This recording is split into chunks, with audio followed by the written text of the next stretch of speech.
Tras concluir el año 2018 con 327 actividades, hoy vamos a iniciar un seminario que, bajo el título de Diálogos sobre Sociedades Abiertas, va a llevarse a cabo en Casa Árabe entre los meses de enero y junio próximos.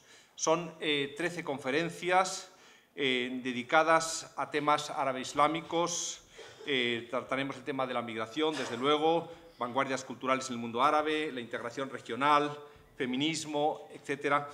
La conferencia de hoy se enmarca bajo el título, como digo, de El pilar árabe de la cultura europea.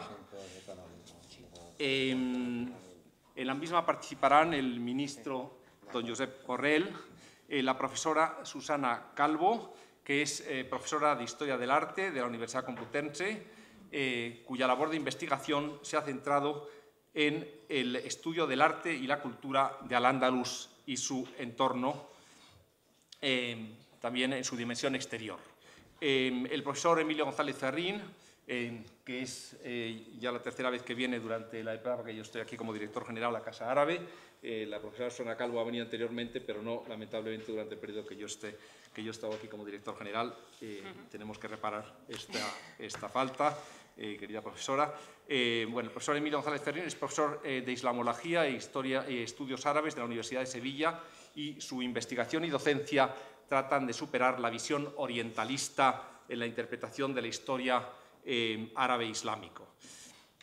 Quiero aprovechar esta ocasión para rendir un homenaje a todos los arabistas que constituyen un soporte fundamental de la labor de esta Casa Árabe.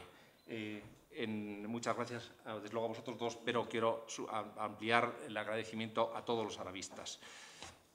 Finalmente, les quisiera hacer una advertencia, anunciar que Casa Árabe hará un certificado de asistencia a todos los interesados en el mismo. A tal fin, si les interesa, pueden enviar un correo a la dirección de Casa Árabe, info@casaarabe.es, para solicitar que al término de estas 13 conferencias se les expida un certificado de asistencia que se expedirá a todos aquellos que han asistido a un mínimo de 10 de las conferencias.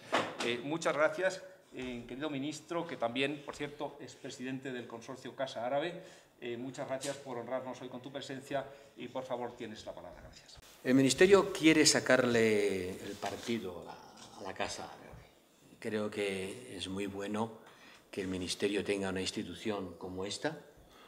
En general, todas las casas, digamos, regionales, en el sentido internacional de la palabra, tienen una gran importancia. Casa África, Casa Mediterráneo, Casa América, Casa Asia, pero la Casa Árabe la tiene muy en particular. Y desde el Ministerio quisiera contribuir a realzar su trabajo y hacerla la sede de encuentros como este, donde los interesados puedan reunirse para discutir de algo tan importante como es la relación de la cultura europea con el mundo árabe, o como se dice, el pilar árabe de la cultura europea, porque hay un pilar árabe en la cultura europea.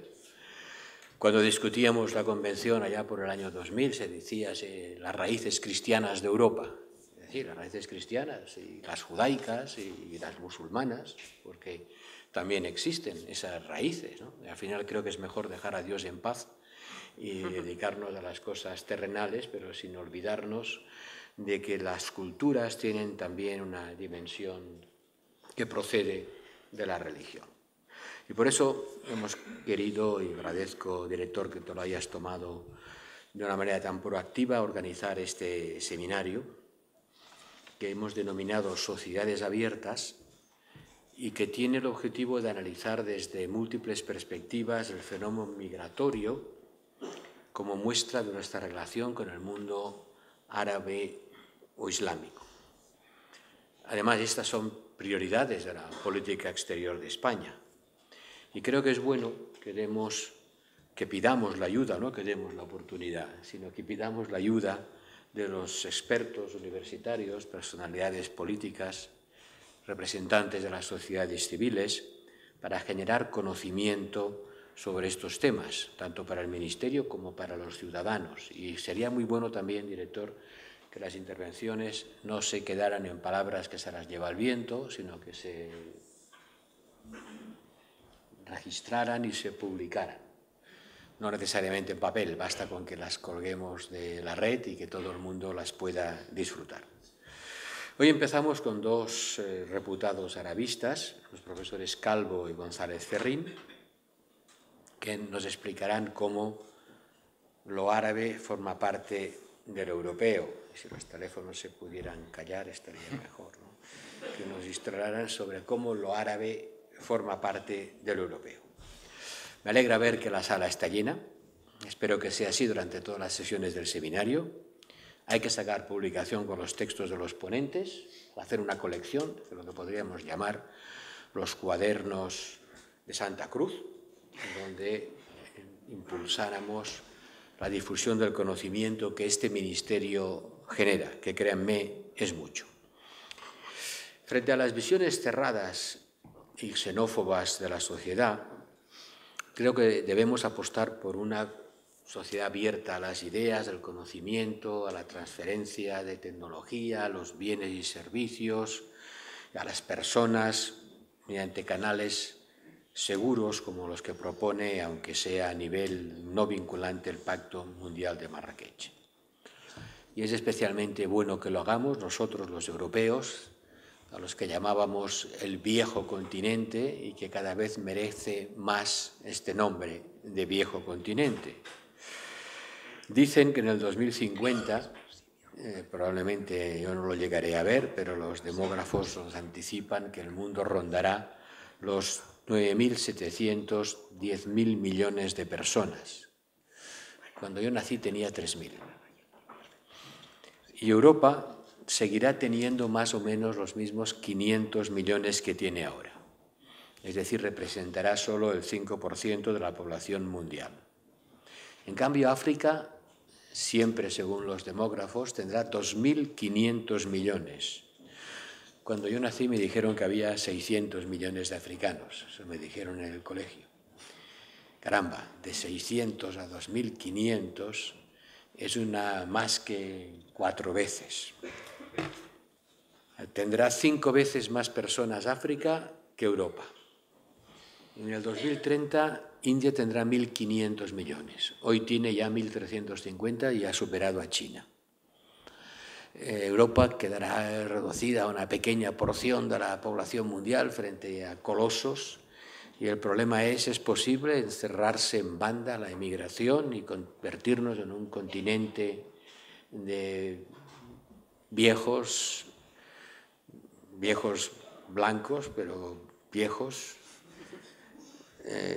El reto migratorio es un reto, es una dificultad, es algo que hay que eliminar o al contrario es una oportunidad que hay que aprovechar. Pues depende a quién se lo preguntes.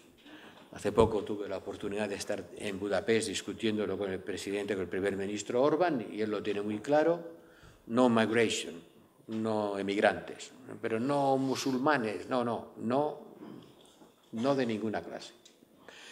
Esta tiene que ser una sociedad pura, étnicamente pura. Es una forma de verlo.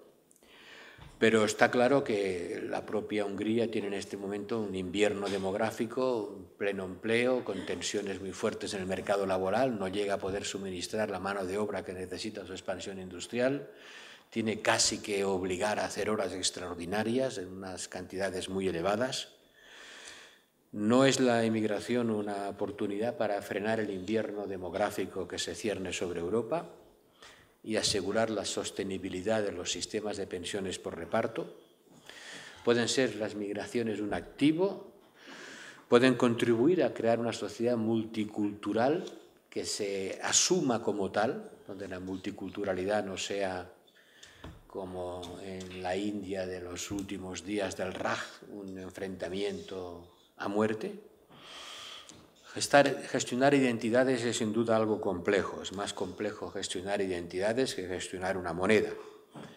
Las crisis monetarias se pueden resolver con dinero y con reformas institucionales, Pero las crisis de identidad son más difíciles de resolver y ciertamente la inmigración puede ser un disolvente de la unidad europea.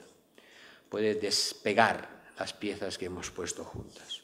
Ahora lo vemos, aquí en España surgen partidos que quieren que los musulmanes y la civilización islámica sean considerados como enemigos, como personas que deben ser expulsadas del país. Y por eso creo que es importante abordar la dimensión cultural del fenómeno migratorio. Máxime cuando se pretende presentar a Occidente y Oriente como polos opuestos en todo, desde la religión al sistema político, pasando por la laicidad y el papel de la mujer. Ciertamente tenemos serias diferencias en muchos de estos aspectos, pero ¿es realmente así? ¿Estamos viviendo de verdad el choque de civilizaciones que pronosticó Huntington? Algo que discutimos en el Ministerio. Yo soy de los que creen que algo de eso hay, otros me dicen que no tanto. Es un tema a debate y este seminario es un buen lugar para debatirlo. Pero me parece pertinente que este ciclo se abra con el tema de la cultura árabe, que es parte del acervo cultural español y europeo y que forma parte de la identidad de la sociedad europea. Entonces, partamos de una cuestión inicial. Permítanme que catalice el debate. ¿Es el Islam, o si se quiere el mundo árabe-islámico, una parte integral constitutiva de la cultura y de la experiencia histórica europeas, o por el contrario puede ser considerado como un elemento ajeno, impuesto y por lo tanto circunstancial y excéntrico? En otras palabras, ¿es el Islam una religión que ha venido a Europa en patera y tendría que irse por la misma vía, como algunos parecen desear? ¿O es una religión y una cultura que ha echado raíces multiseculares en Europa y que nos enriquece durante siglos? Esa pregunta nos retrotrae al debate que, como digo, ya vivimos en los tiempos de la Convención Europea, cuando discutíamos, ¿te acuerdas, Diego?, la non nata Constitución, sobre las esencias greco-romano-judaicas de Europa, que dio lugar a un artículo que debería rescatar, que se titulaba «Dejemos a Dios en paz». Claro que eso nos llevará a otras preguntas. ¿Dejamos siempre para fuera de la Unión Europea a Turquía? ¿Integramos a la Rusia cristiana hasta Vladivostok? ¿Es la Armenia cristiana candidata a esa Europa, pero no Azerbaiyán, que tiene mayoría islámica en su población? Los ciudadanos de la Unión Europea, que ya lo son, que no esperan serlo, que ya lo son, pero que profesan la religión islámica, ¿deben ser ciudadanos de segunda? ¿No son europeos en plenitud de derechos? Por cuestiones que nuestros tratados fundacionales dicen que no pueden ser objeto de elementos discriminatorios. En España este debate tiene una especial relevancia y desde hace unas semanas todavía más relevante. Después de todo, junto con el sur de Italia y parte de los Balcanes, España es la parte de Europa donde la presencia del Islam ha sido más duradera, ha sido mayor y más duradera. Ha dejado una impronta que no está muerta. No está muerta en los mosaicos de la Alhambra ni en las torres del Albaicín. Está viva. Viva en la lengua. ¿Cuántos pueblos de mi tierra natal, en Lleida, empiezan por al o ben? Casi todos los del sur de Urgell, todos son al algo o ben algo. Está viva en nuestra... Los del norte no, ¿eh? Los del norte no hay ningún al ni ningún ben. A partir de una cierta línea los musulmanes no llegaron y no dejaron su huella en los topónimos. Pero Almacelles, Alfarrás, Alguaire, Albenavent, ¿no?, Benicassin, todos. Está viva en nuestra arquitectura, en el urbanismo, en la demografía, en todas partes. ¿Cuántos hay? Según los datos del 2017, 1,9 millones de musulmanes, 4% de la población española. En Holanda, el señor Wilders me decía hace poco en un debate que hay un 7% de la población musulmana y se quejaba del riesgo de islamización, creciente islamización. Bueno, ¿cuántos son los musulmanes en Holanda? El 7%. Bueno, parece que no estamos a las puertas de la islamización, pero en todo caso son más que el 4% de España. Sin embargo, hay altas autoridades de altísimos países, de los más importantes del mundo, que vaticinan que dentro de 20 años Roma, en vez de campanarios, habrá minaretes y que París será una ciudad musulmana. Eso ha arraigado en el imaginario colectivo, el sentimiento de que hay una dinámica de creciente islamización que pone en peligro la identidad. Si nos ceñimos al pasado, ha sido precisamente la presencia de Islam en España durante 7 siglos el principal elemento diferenciador al que se ha recurrido cuando se ha pretendido hablar de una excepcionalidad española. ¿En qué es excepcional España? Bueno, en que durante 7 u 8 siglos perteneció al mundo musulmán. España sería como el Oriente de Occidente. Hay versiones románticas que nos describen así. Y así nos vieron también los viajeros que penetraron en el siglo XIX español, los nuevos ilustrados que llegaron hasta las Alpujarras y vieron a un país que todavía guardaba muy viva la huella islámica.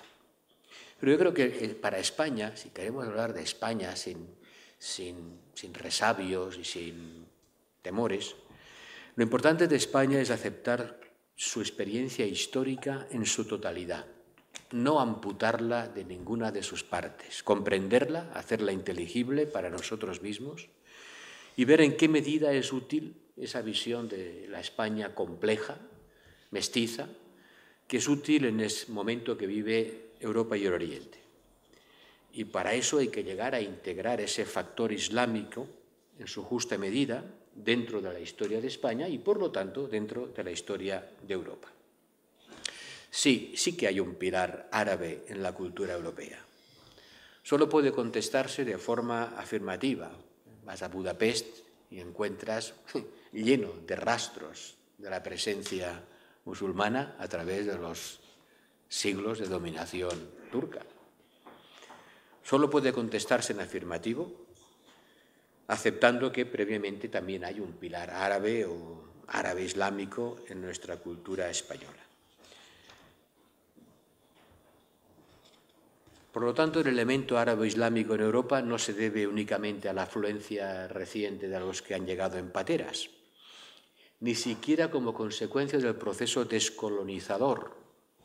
Las grandes potencias coloniales trajeron a sus territorios a los indígenas, que se llamaba entonces, de sus colonias. La descolonización y el desarrollo industrial y las guerras.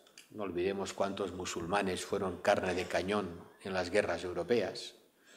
Si vais al Valle del Xhosa en Yugoslavia, veréis cómo en la batalla de Caporetto murieron gaseados cantidad de soldados, muchos de ellos bosnios del Imperio Austrohúngaro, que llevaban su típico gorrito rojo musulmán, están enterrados debajo de una cruz. Están enterrados como si fueran cristianos, porque ¿para qué hacer la diferencia cuando ya estás muerto? Y sin embargo el nombre es un perfecto nombre musulmán.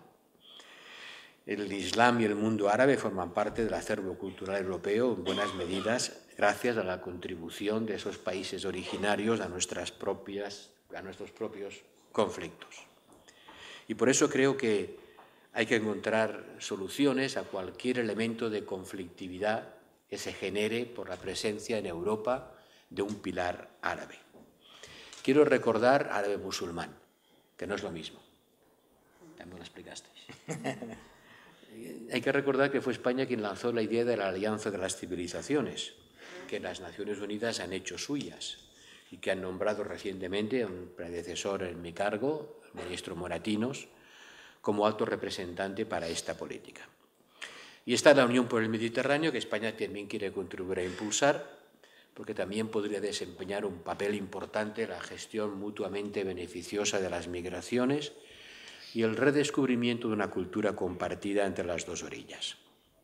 Por lo tanto, desde la partida de que sí, lo árabe es parte de lo español y de lo europeo, creo que estos encuentros ofrecen una oportunidad para profundizar en este tema. Y para eso contamos contigo, director, y con las instalaciones magníficas de esta casa y con la contribución de todos los que pasen por el seminario, que seguro que ofrecerán una visión rica y compleja del problema que nos ocupa. Ya me gustaría a mí poder asistir a todas las sesiones, seguro que no será posible, y por eso pido que se transcriban para poder, en su caso, tener acceso a ellas. Muchas gracias a todos.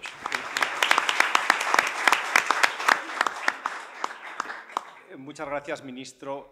Por supuesto, serán transcritas y también serán grabadas, y a partir de mañana pueden ver esta conferencia en nuestra página web, como podrán hacerlo también con las sucesivas conferencias que que se vayan impartiendo en el marco de este diálogo, de estas jornadas. Tiene la palabra a continuación la profesora Susana Calvo. Gracias a Casa Árabe por esta iniciativa y al señor ministro por estar aquí e impulsar estos diálogos. Bueno, yo hablo desde la historia y de la historia del arte en particular. Efectivamente, bueno, arabista, porque he estudiado árabe puedo ser, pero sí que es verdad que desde que empecé a hacer investigación me he dedicado al arte andalusí y al arte islámico en general, siempre insertado en su contexto cultural, en este caso medieval, porque he trabajado sobre todo sobre el mundo medieval.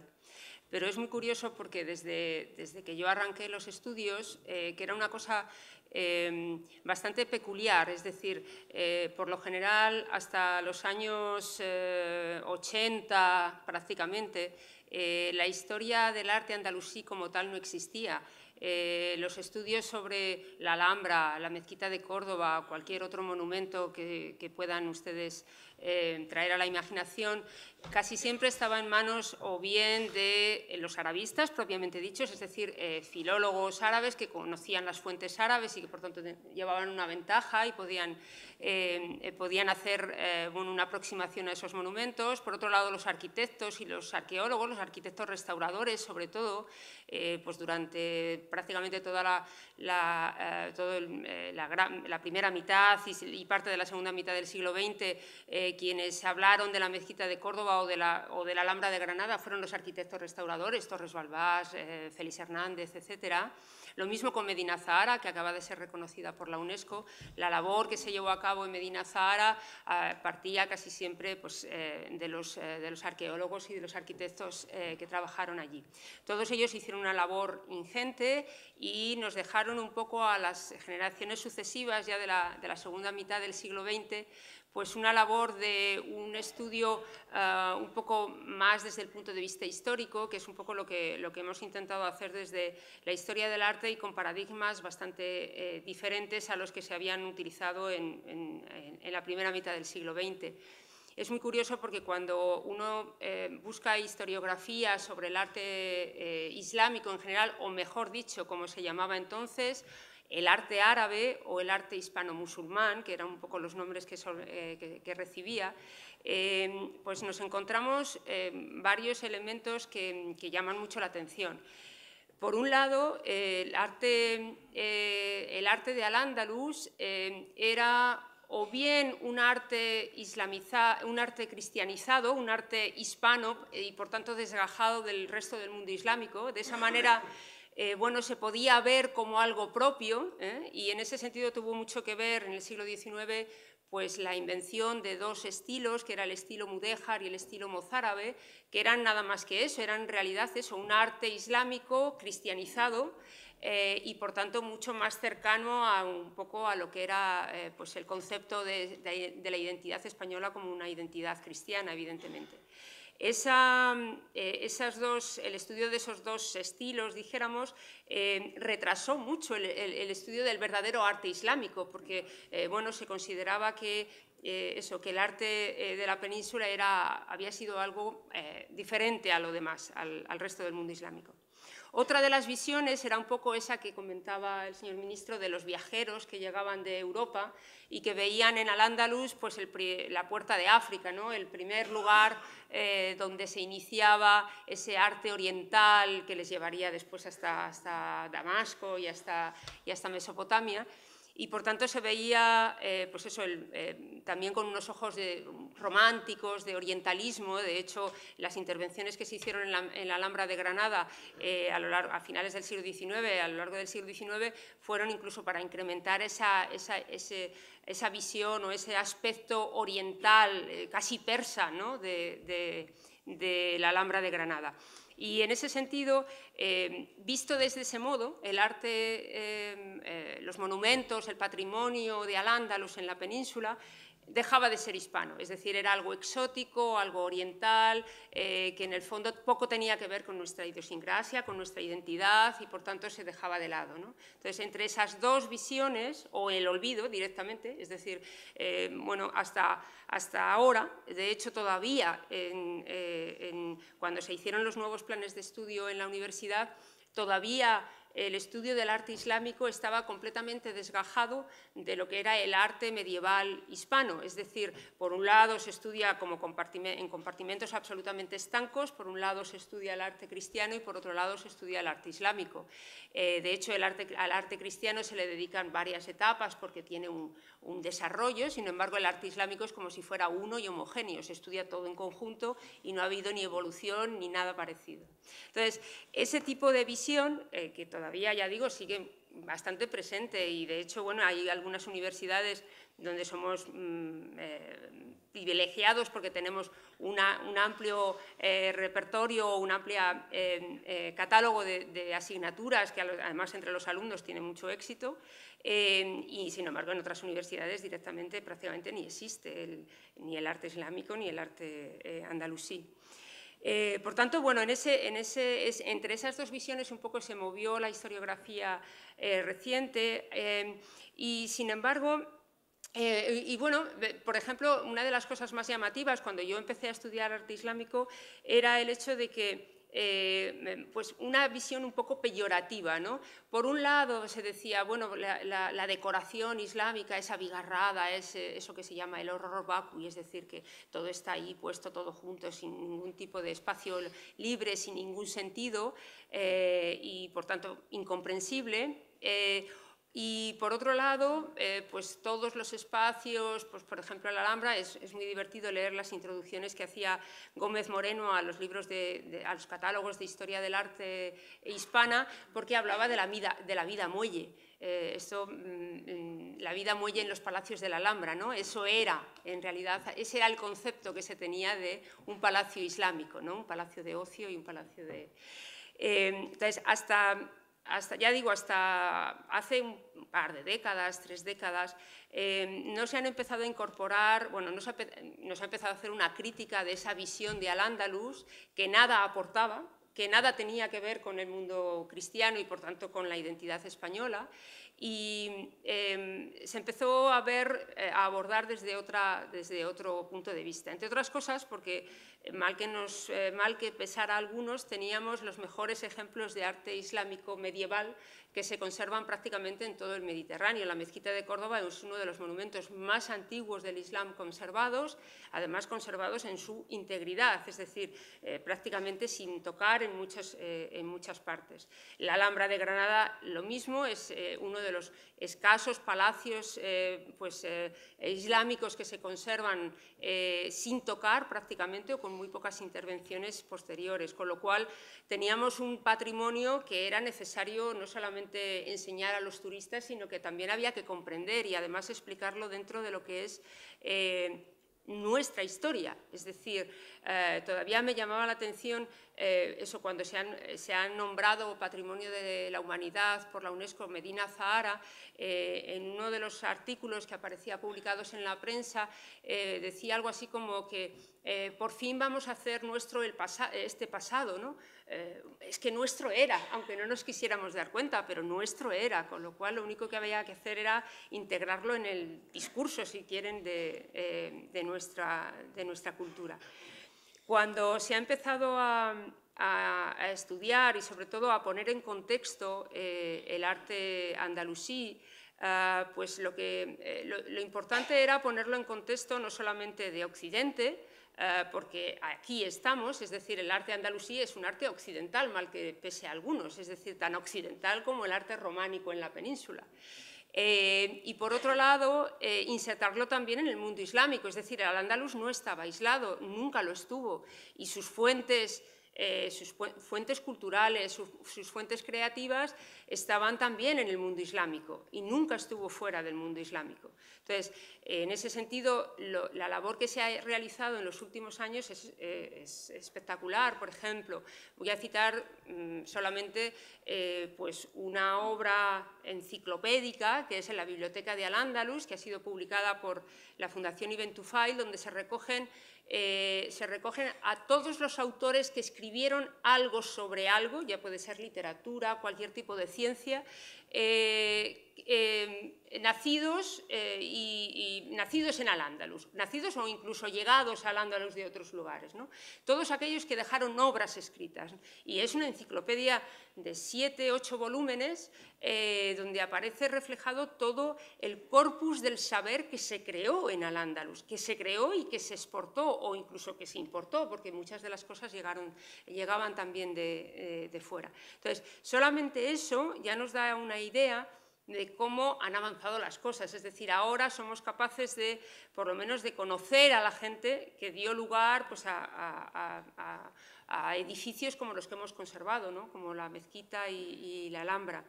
En ese sentido, llama mucho la atención porque, claro, todavía tenemos un enorme camino que recorrer.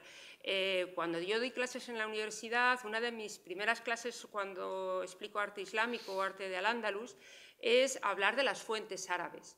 Es muy curioso porque la historia del arte andalusí se ha hecho hasta no hace mucho, se hacía sin saber árabe y sin leer fuentes árabes. Es decir, algo impensable si uno se quiere dedicar al arte románico o al arte gótico o al arte del Renacimiento. Entonces, por un lado no se sabía árabe, por otro lado no se leían las fuentes árabes. Y es muy curioso porque, bueno, es muy curioso, para mí es muy triste porque se pregunta a los alumnos quién es Ibn Hazm, quién es Ibn Jubayr, literatura de viajes, la maravillosa literatura de viajes del siglo XII en adelante en Al-Ándalus, y nadie conoce a Ibn Jubayr, nadie conoce a Ibn Hazm, a Ibn al-Jatib, a Ibn Khaldun, es decir, no se conoce a esos autores. Y claro, dices, bueno, hemos estudiado el Miocid, hemos estudiado, pero no hemos estudiado, no ha pasado por la escuela todo ese tipo de autores que son tan hispanos y son estrictamente contemporáneos de los demás, ¿no? Y han aportado también una visión de por lo menos media España, ¿no? Que es lo que estaba en ese momento ahí. Así que, bueno, a partir de ese conocimiento un poco del contexto cultural insertado en el contexto islámico, pues se puede abordar un poco mejor el estudio pues, de ese gran patrimonio que conservamos y que, en cierta medida, pues ha sido leído de forma muy superficial y de forma, pues eso, muy turística, si queremos, ¿no? La Alhambra es espectacular por sí misma y, bueno, no hacía falta explicar mucho más. Con lo de la vida muelle de Gómez Moreno ya nos valía, ¿no? Pero cuando uno se adentra, y una de las cosas que más llaman la atención es, por ejemplo, todos los clichés y todos los lugares comunes con los que se ha explicado el arte islámico, ¿no? En la península, y sobre todo uno de ellos es fundamentalmente eso, la separación total y absoluta del otro lado de la frontera, es decir, como si no hubiera habido ningún tipo de contacto. Y claro, cuando uno empieza a ver, pues uno se va a los tesoros de las catedrales de cualquier punto del norte de España, pues se da cuenta de que son muchos los artefactos, muchos los objetos que proceden del mundo islámico, del mundo andalusí, no solamente andalusí, sino también de fuera. Y qué hacen aquí, ¿no? Una de las cosas que más llama la atención, por ejemplo, cuando yo he dado charlas en el mundo árabe, en Marruecos, una de las cosas que preguntan siempre es: ¿y cómo se ha conservado eso? ¿Cómo es posible que la mezquita de Córdoba esté ahí? ¿Cómo es posible que tengáis tantas mezquitas? Y la siguiente pregunta es: ¿y por qué las han convertido en iglesia? Digo, pues una pregunta responde a la otra. Es decir, pues se han conservado porque se convirtieron en iglesias, ¿no? pero no se llega a asumir que tenemos que estudiar todo en su conjunto, ¿no? Y que el trasvase, la infiltración, que es una palabra de Emilio, la infiltración de Al-Ándalus en los reinos cristianos es absolutamente constante. Es decir, las fronteras políticas pudieron estar en un momento dado más cerradas que en otros, pero desde luego las fronteras comerciales, las fronteras culturales, de intercambio de ideas, esas no estuvieron cerradas nunca y podemos encontrar un trasvase constante de ideas, ¿no? Por otra parte, otra de las cosas interesantes, yo hablo un poco de cosas que yo he ido tratando a lo largo del tiempo y de la investigación. Por ejemplo, una de las cosas más interesantes que ha surgido en los últimos años bueno, en la Universidad Complutense tenemos un grupo de investigación que trabaja justamente sobre esto y sobre el diálogo de Al-Ándalus con los reinos cristianos y con el resto del mundo islámico. En los últimos tiempos hemos trabajado mucho con Egipto, queremos trabajar ahora con Siria también, cuando sea posible. Y una de las cosas más interesantes que ha salido es, por ejemplo, la difusión de la ciencia, que es la gran aportación verdaderamente de lo que decía Bernet, ¿no? de la aportación del Islam español a Europa, ¿no? La contribución de toda la difusión de la ciencia tardoantigua, de la ciencia grecorromana, primero, después de la ciencia árabe, a través de su llegada al Andalus.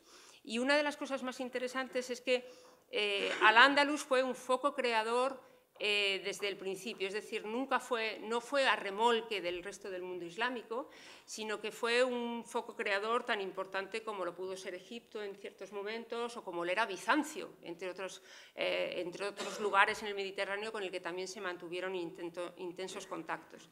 Y una de las cosas más bonitas en la que se ve, por ejemplo, tanto en el arte, y de hecho el arte ha servido un poco para abrir esa vía, porque muchas veces los textos no nos cuentan todo, pero nosotros llegamos a un monumento y de repente vemos cosas que no tenemos exactamente contadas en los textos, pero tenemos que buscar una explicación y el arte en ese sentido es una fuente de primera mano para la historia.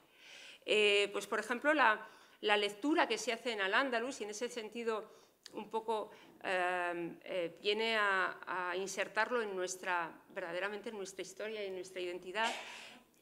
Los andalusíes llegaron aquí, cuando ellos escriben la historia de Al-Ándalus, ¿de dónde arrancan los libros de historia?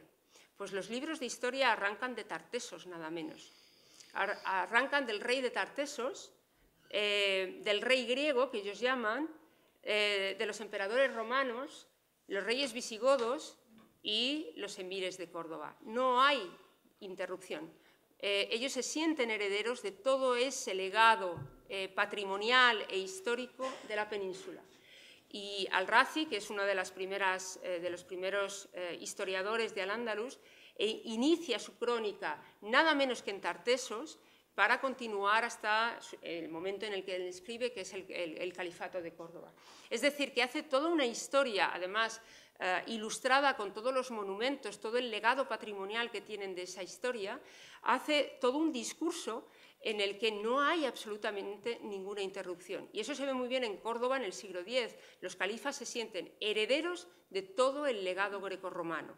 Y así se ve en Medina Zahara, cuando vemos las estatuas y los relieves de filósofos que aparecen decorando los patios, en sarcófagos antiguos reutilizados como fuentes, cuando sabemos que en Medina Zahara, porque así nos lo dicen las fuentes, hubo una casa del saber donde se hacían venir manuscritos grecolatinos, se traducían y se impulsaban las ciencias. Es decir, que ese legado antiguo es asumido como propio por Al-Ándalus y es transmitido después al resto del mundo cristiano y al resto de Europa.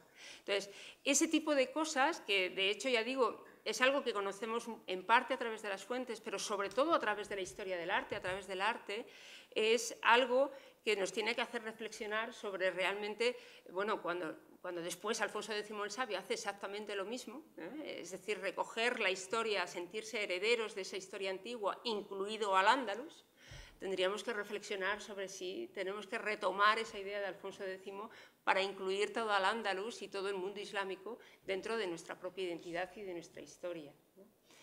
Y bueno, yo creo que voy a dejarlo aquí. Voy a darle la palabra a Emilio y que siga él.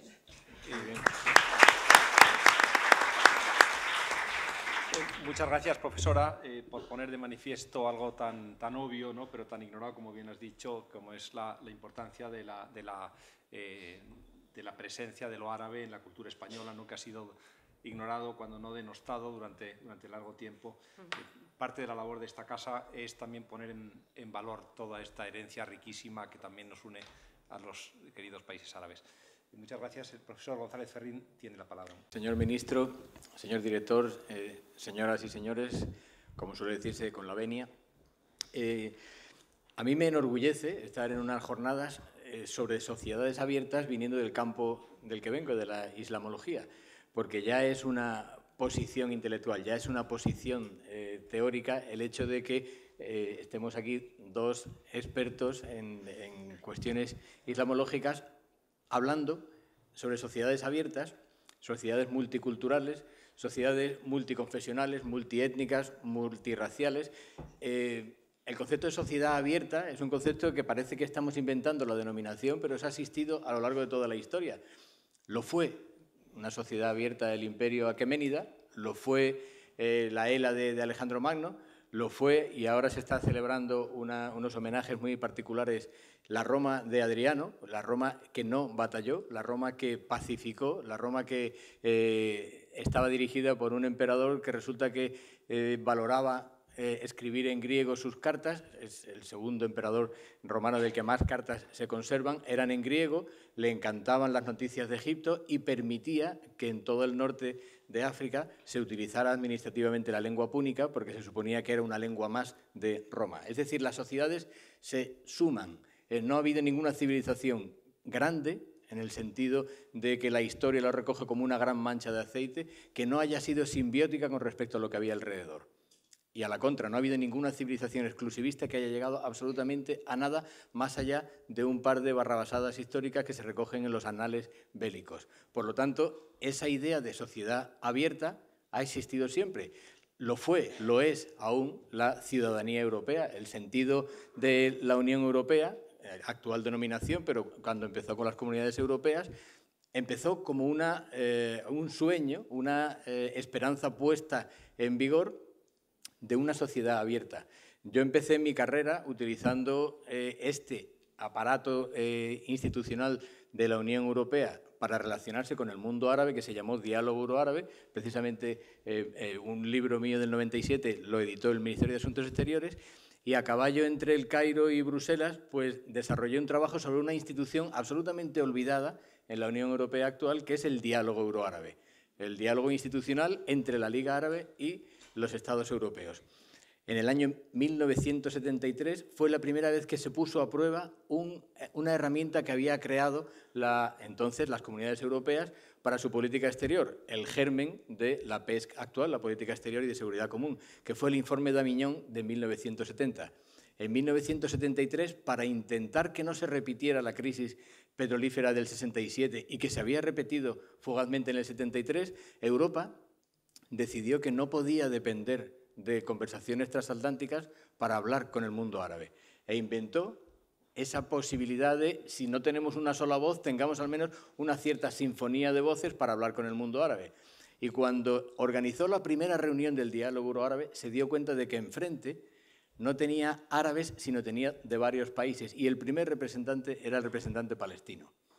Y la Comunidad Europea entonces tenía un verdadero problema diplomático. ¿Cómo me reúno con un representante palestino? Y surgió la idea, tirando del informe de Avignon, de no seremos países europeos y países árabes, sino que seremos europeos con árabes. Y no hablaremos de política, aunque esté detrás, y no hablaremos de economía, aunque el petróleo esté detrás. Y seguiremos hablando. Y desde el 73 hasta 1991, luego si quieren podemos hablar de las razones por las cuales aquello se cerró, también en parte murió de éxito y también se contaminó de otros procesos, había una palabra que cada vez que no funcionaba una reunión, cada vez que no funcionaba una comisión, había una palabra que cada vez que se decía funcionaba todo como diplomacia cultural. Mi amigo el embajador de Qatar está obsesionado con el concepto de diplomacia cultural, y eso fue exactamente lo que fue el Diálogo Euroárabe. Y esa palabra es al-Ándalus. cada vez que se decía al-Ándalus, y no estaba España en esas comisiones, pero sí era una parte de Europa, se desengrasaban absolutamente todos los problemas. Se solucionaban porque era el gran colchón. Hubo conferencias en Venecia, hubo conferencias en Luxemburgo, hubo conferencias solamente con le bilan culturel y exclusivamente para hablar del Ándalus. ¿Y qué era al-Ándalus para esas reuniones? Cualquiera que haya estado por el mundo árabe sabe lo que significa al-Ándalus. Es el sueño de una edad dorada de una civilización árabe, de una civilización en árabe, de una civilización que se expresó en una lengua culta llamada árabe, que parece que eso se está olvidando, porque ahora todo el mundo habla de una religión, pero no habla de lo que fue esa cultura en árabe, que en Al-Ándalus cabía un personaje llamado Ibn Rushd, que es el Averroes de Europa. Precisamente en la publicidad de estas jornadas, el cuadro que seleccionamos aparecen 3 figuras de Giorgione en un cuadro del Renacimiento, y la figura de en medio que está mirando al público es Averroes, porque son las 3 edades del hombre. Los griegos sentados, Averroes mirando, y luego el joven italiano mirando al amanecer, porque se supone que es la nueva Europa. Por lo tanto, en la mentalidad europea del Renacimiento se entendía que habíamos pasado por Al-Ándalus, por Sicilia, por el mundo árabe en general para fertilizar el Renacimiento. Averroes, en 1248, fue prohibido en París por el obispo Tempier porque averroísme significaba libre pensamiento, porque Averroes era el racionalismo islámico. Averroes era la gran aportación del aristotelismo en Europa. Aristóteles, que en árabe se le conocía como al-Muallim al-Awwal, y al-Thani, el primer maestro, y al-Muallim al-Thani era ya al-Farabi, era ya un filósofo en árabe. Es decir que, como decía bien Susana antes, hay una incorporación de todo el legado griego y hay una continuación. El mundo árabe continuó, Roma continuó el mundo grecolatino, tanto en griego como en latín, y el árabe simplemente se constituyó en la nueva herramienta cultural del Mediterráneo. Yo siempre digo que no es que los árabes se bajaran de los caballos y se pusieran a traducir a los griegos, es que todo un mundo cultural se arabizó. Bien, ese Al-Ándalus del libre pensamiento, del racionalismo en una Europa que lo prohibía, de Averroes, es también el Al-Ándalus de Ibn Tufail. Ha mencionado la Fundación Ibn Tufail. Si Ibn Tufail hubiera nacido en cualquier otro país de Europa, habría ciudades con su nombre, al margen de calles y tal. Ibn Tufail es la primera persona en este mundo que escribe una novela.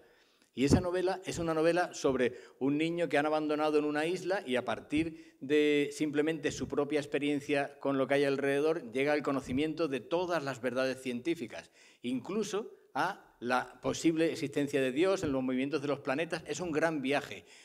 Es una primera novela escrita en árabe en nuestra tierra, en la península ibérica. En Alemania se estudia como el gran comienzo del Bildungsroman, la novela pedagógica, pero en España no la estudiamos en los colegios. Ibn Tufail es el principio de uno de los grandes dogmas del Renacimiento europeo, el antropocentrismo, que Dios ya no es el centro, sino el ser humano. Racionalismo de Averroes, antropocentrismo de Ibn Tufail. Ibn al-Khatib, lo ha citado también. Ibn al-Khatib es un polígrafo granadino, ya de los últimos tiempos de Granada, el último limón la última gota del limón andalusí, como lo decía García Gómez. Ibn al-Khatib recupera toda la tradición de Oriente desde el tiempo incluso de aqueménida y sasánida y inaugura en Europa la prosa de los secretarios, lo que después será el Príncipe de Maquiavelo o el cortesano de Baltasar de Castiglione. Este hombre ya lo estaba escribiendo en árabe en Granada, porque es un hombre a caballo entre Fez y Granada, sabiendo que se mueve en el Mediterráneo un genuino juego de tronos, y en ese momento pues tiene que estar escribiendo cómo el príncipe debe ser frío, debe calcular, debe jugar al ajedrez, no a las damas, dicho en términos clarificables. Al-Ándalus también es una palabra, y en el momento en que la diga esa palabra, yo creo que el 90% de mis colegas ya empiezan a moverse en la silla porque no gusta hoy día. Al-Ándalus es convivencia. Esa palabra convivencia que hemos decidido ahora machacar porque toda la bibliografía actual en España va contra ¿hubo convivencia? ¿No hubo convivencia? ¿Y por qué estamos cuestionándonos en España si hubo o no convivencia en Al-Ándalus? Porque en toda la literatura anglosajona sobre convivencia, y convivencia es una palabra que ya se emplea en inglés, en toda la bibliografía, y les recomiendo la herramienta de Google en la que te dice el uso de una palabra a lo largo del tiempo. Puedes poner libros ingleses en el último siglo, pon convivencia y aparece quién empezó a hacerlo. Charles Homer Haskins, cuando lo está haciendo en los años 30, diciendo que, ojo, que el Renacimiento tiene un pre-Renacimiento en España, artístico, etcétera, etcétera. Luego Américo Castro, nuestro Américo Castro, y luego, a partir de los últimos 10 años, la negación de la convivencia. ¿Por qué? Pues porque en inglés, a cualquiera que le pregunten, en cualquiera de las universidades norteamericanas o inglesas a las que podamos ir normalmente en nuestros intercambios, convivencia es judíos, cristianos y musulmanes todos de la mano lanzando flores en un mundo lisérgico cordobés que no tiene ningún fundamento histórico. Pero, señores, convivencia no es eso en español. En español, convivencia es un término neutro. Convivencia, yo siempre pongo el ejemplo, un poco frívolo quizá, en mi libro Cuando fuimos árabes, lo citaba abiertamente, una monja, una tía mía que se fue al convento y cuando volvió a los 6 meses le dijo su padre, ¿qué tal el convento? Y dice, lo de Dios, bien, pero la convivencia, eso es la convivencia. La convivencia es el matrimonio, una reunión, un consejo de ministros, es el Parlamento español. ¿Alguien ha visto alguna vez alguna retransmisión del Parlamento? Bueno, pues eso es convivencia. Convivencia es el convencimiento de que estamos todos juntos y que no tenemos por qué pensar igual. Pero la convivencia en Al-Ándalus no fue entre 3 religiones, fue entre individuos. Esa es la clave. Por lo tanto, de toda esta parte de lo que yo vengo diciendo, me gustaría que retuvieran 2 cosas. Una, la convivencia siempre es entre individuos, nunca es entre culturas. Como sea la convivencia entre culturas, la hemos liado. Si en Europa tenemos que compartimentar y los cristianos, los musulmanes, los judíos tenemos que estar en nuestros territorios, eso es imposible. Ahora, si ocurre como en Al-Ándalus, que Maimónides, el gran sabio judío, el gran médico de Córdoba, primero en Córdoba y luego acabará siendo el médico de Saladino, escribió toda su producción en árabe y firmaba como Musa el-Andalusi, porque él era Moisés el Andalusí. Si nosotros juzgamos la idea de Al-Ándalus como una arabización de toda la cultura de nuestro territorio, no importa de qué religión sea, entonces comprenderemos el verdadero sentido de Al-Ándalus. Y la segunda cosa es que esa idea de las sociedades abiertas no es un problema. Nosotros estamos abarcando un montón de cosas bajo la idea de la convivencia, las sociedades abiertas. Eso no es un problema, es una solución compleja. El problema es cómo hacer que la gente piense igual. Eso sí sería un verdadero problema. La verdadera solución es, señores, esto va a ser una solución compleja. Soluciones fáciles las hay también. Se han intentado a lo largo de la historia eliminar al otro, pero en el momento en que nosotros asumimos que el ser humano tiene delante un hombre o una mujer que no tiene por qué pensar igual que tú, ni rezar igual que tú, o ni siquiera rezar, que no tiene por qué basarse en las mismas ideas ni sobre la religión ni sobre la alimentación, estaremos en la idea de la tierra de la convivencia. Bien, pues en todas esas reuniones del diálogo euroárabe, en todo ese experimento de política exterior europea basada precisamente en el informe de Aviñón, el colchón diplomático, la diplomacia cultural, era siempre la andalusí. Y nosotros no hemos recuperado eso. A mí me gustaría partir de esas ideas sobre lo que pudo implicar Al-Ándalus en el concierto europeo, abarcando un poquito más del tiempo. Nosotros partimos de que Al-Ándalus es un tiempo y lo tenemos como si fueran 2 grandes semáforos. Yo no creo en esos grandes semáforos. Cualquiera que haya leído mi obra precisamente sabe que llevo batiéndome el cobre mucho tiempo porque yo creo en la historia como continuidad, no de pronto todos con barba y turbante y al día siguiente todos rezando. Pero hay una serie de fechas que a lo mejor sí son interesantes tener en cuenta en nuestra mentalidad. Y hay una de ellas, Domènech lo sabe bien porque le comenté que estaba escribiendo un artículo sobre eso, el 2 de enero de 1492 es una fecha muy interesante, por ejemplo, para hablar sobre ella. Uno de los grandes problemas que tenemos en España es que cerramos el cajón con la interpretación y no queremos volver a abrirlos. Bueno, pues vamos a abrir el 2 de enero de 1492. ¿Qué ocurrió ese día en Granada? Ese día entraron 2 reyes, todavía no eran los reyes católicos, porque Alejandro VI no les había dado todavía la consideración de católicos, lo haría unos años después. El rey de Castilla y la reina de Castilla y el rey de Aragón entran en una Granada que ha pactado una capitulación. Lo mejor de la historia es cuando tienes una fuente directa. Y si nos vamos ahora al archivo histórico, la sección nobleza, el archivo de los condes de Frías, creo que se llama, tenemos el documento exactamente con las 77 cosas que pactaron los reyes de Castilla y Aragón, futuros católicos para entrar en Granada. 77 normas que tenían que cumplir. Respetar la religión, respetar la lengua árabe. Si se iba a proceder a la conversión, tenía que ser voluntaria. El primer obispo de Granada, llamado Hernando de Talavera, celebraba misa los lunes para no molestar con que fuera el domingo y no quitar la competencia del viernes, la celebraba en árabe. Y Pedro de Alcalá, que fue uno de los primeros convertidos, celebraba en árabe.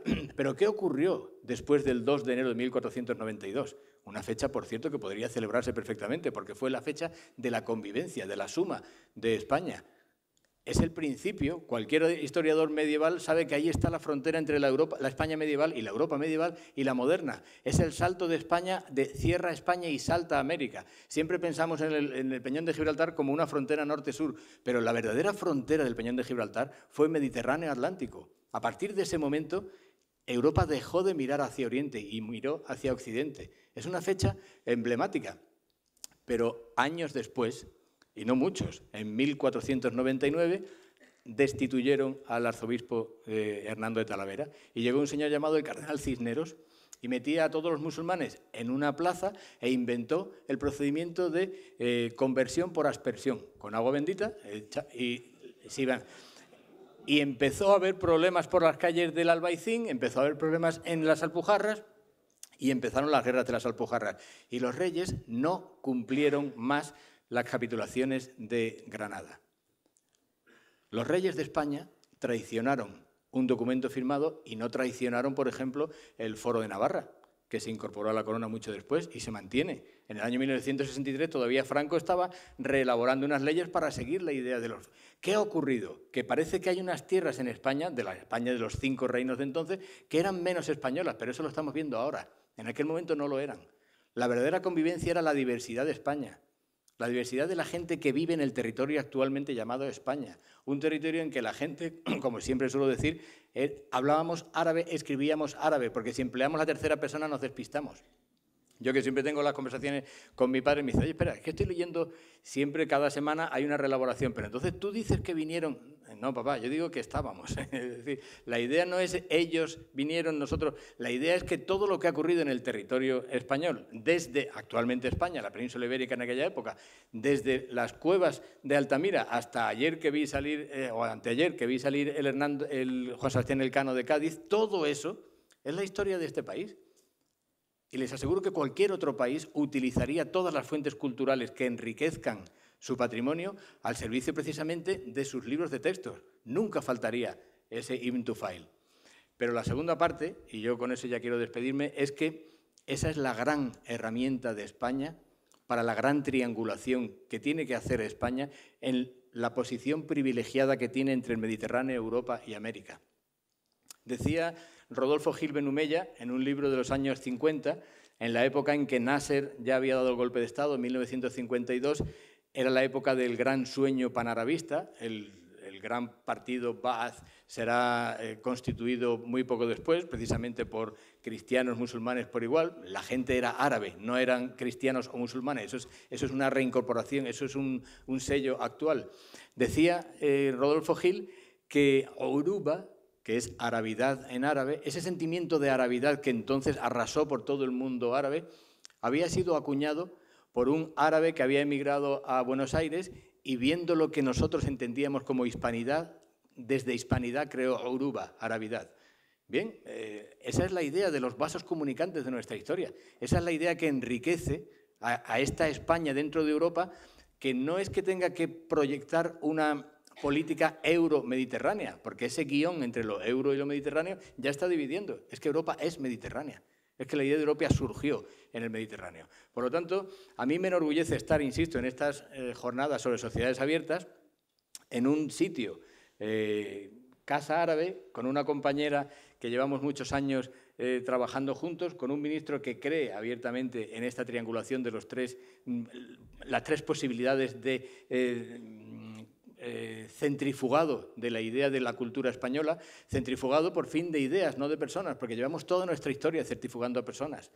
La historia de España es una idea de echar siempre moriscos, judíos, desde moriscos, judíos hasta republicanos, hemos estado echando aquí a todo el mundo. Y hace muy poco, hace 2 años que yo era vicedecano de Cultura, organicé unas jornadas sobre literatura y exilio y nadie venía a las mismas conferencias. Los judíos venían solamente a cuando habíamos expulsado a los judíos. Cuando hablamos de moriscos, venían los moriscos. El día que hablamos de Max Aub y todo el exilio español en México, no vino nadie. Y bueno, ¿qué pasa en este país? ¿Qué pasa en este país que no nos representa el pasado? ¿Qué significa eso de me representa el pasado?